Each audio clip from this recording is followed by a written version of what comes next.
Kutten bane fuayu la frasasa Allatti af kocho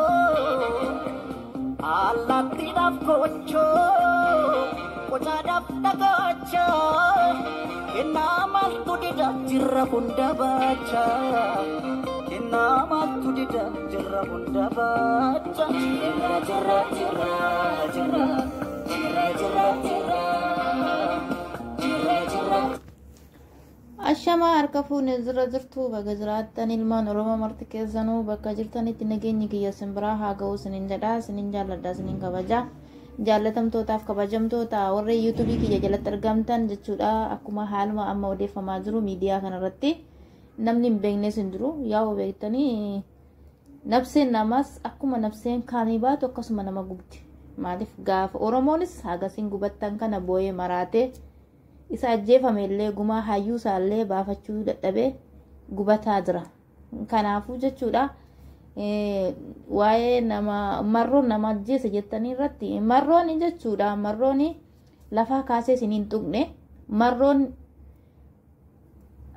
marroon jechuudha akeekkachiisa meeqa isinii kenne afaan sadii isinii kenne afaan ingiliffaa amaariffaan afaan oromootiin sinitti mee ture sin garuu diddanii marrootti addattanii marrootti waraana kan ajaje jechuudha eegdota mootummaatu marrootti ajaje wanta ta'eef kun harka mootummaa wanta ta'eef yaa otoo siniiti jechuudha nama sin ajjeesuu dhufe jala dhaabbattan maaliif namni nafseesaa mararsiifate marroon ofii kee naman tuqne ofii kee nafsee namaan darrarre nutuu hin dubbanne gaafa hayyuun keenya goonni keenya nu jalaa du'e gaafa sana nutuu caljannee teenye gubachaa bu'aa inimmaan harcaasaa hafne sinis immoo waan lubbuu nama gootu waan nafseen nama gootu sinis ilaalaa caqasaa Oromoonis akkasuma gubatee waan godhu dhabee too inimmaan isaa ofirraa xaragatu sini garuu reef boosu miti reef argitu waan nafseen nama marartu nafseenyuutu nafseenyuu gadi nafseenyuuti ol nafseen nafsuma kana mootummaa mokomadhaa malee waan marroo komattaniif hin qabdan marrootti kan ajaje waraana kan erge mootummaa Dooftora Biyyiin gaafa Hacaaluun du'e jechuudha gadi bee kalaama tokko miidiyaa tokko gadi bee kalaama tokko hin dubbanne maaliif gaafa warra soddootiisaa keessaa dhumatanii warra soddootiisaa gaafa dhumatan uffata zanii uffatee gadda bo'a gaafa kana Hacaaluu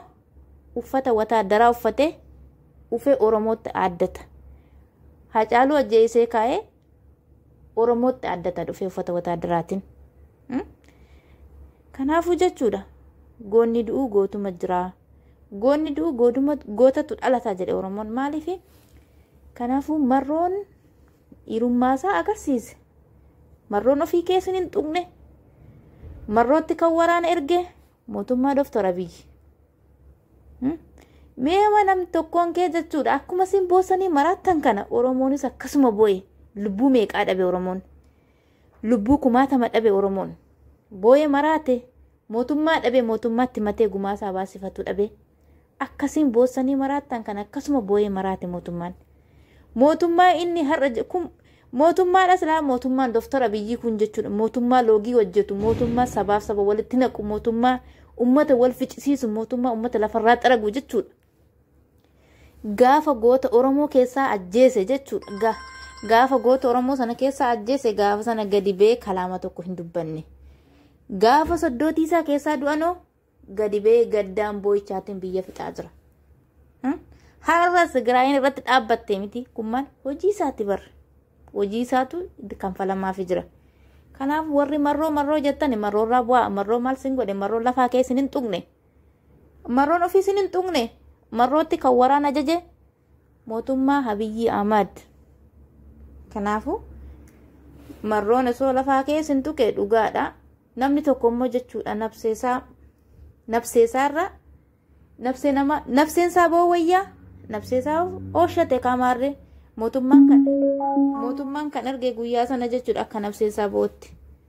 akka nafseesaa bootti mootummaa naqee eegdota isaa itti gadariyee waraana itti ajajee akka marroon du'u akka Hacaaluu ajjeesanii